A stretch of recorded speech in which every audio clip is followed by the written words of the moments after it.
So what are the factors to consider before you look to testosterone replacement therapy? So it's very important that we look at all the scenarios and all the major building blocks of what creates high testosterone or low testosterone respectively. See, what a lot of people do is they'll go straight for the extreme option, hoping that that will take care of the process. So I'm going to show you the process I use to double my natural testosterone levels in a space of 3 months. And that is including 2.5 timesing my free testosterone levels as well. There's some very specific lifestyle factors that you can change that will have a dramatic difference to feeling like this and going to that. So the first thing that we're going to have a look at is basically what we call lifestyle. And by the way, for the ladies, the same principle applies. If you have your hormones that are out of whack, it's the same principles that apply, because the same key androgens and estrogens at the optimal ratio are important for females in the same way they are for males. But let's have a look what I mean by lifestyle for a start. Well, if you don't have your lifestyle in check, or if you're in an environment which has poor lighting, poor water, poor air at the macro level, that's going to have a systemic effect. Now, you might not be able to directly control that, but there might be some things that you can definitely put in place which are really going to help your lifestyle, such as smoking. You can cut back on that, basic walking, that sort of thing.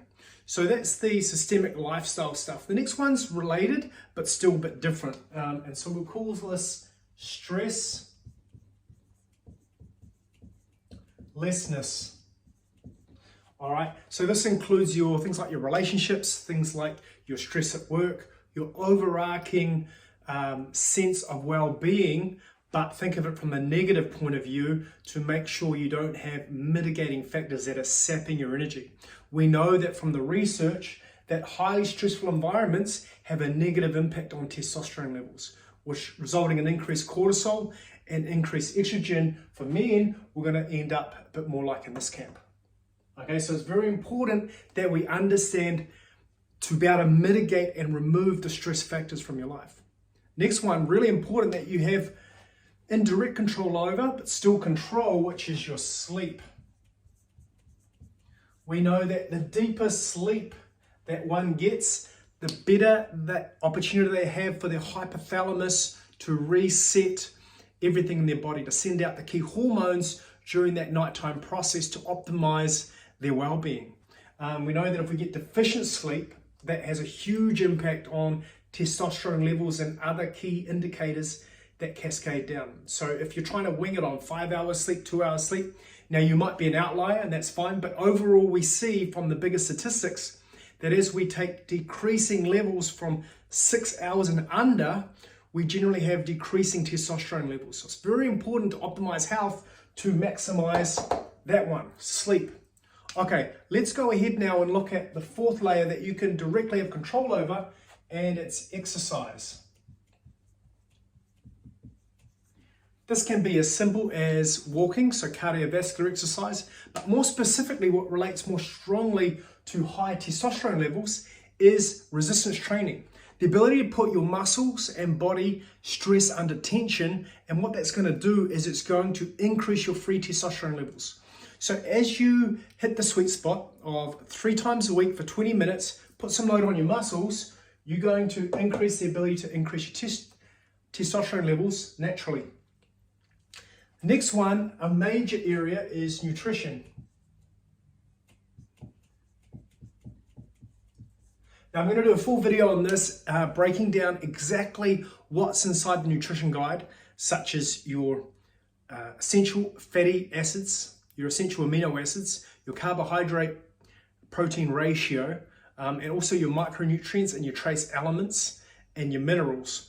These are going to be very important to optimize your testosterone levels, because you can get away with it in your 20s and your teens because you're a young specimen, but as we know, as time goes on, your body gets less able to absorb them and less able to actually manufacture them. So we need to know how to optimize our testosterone levels. Now we go to the next layer, which most people go to straight away without optimizing these. This is where we go to supplements.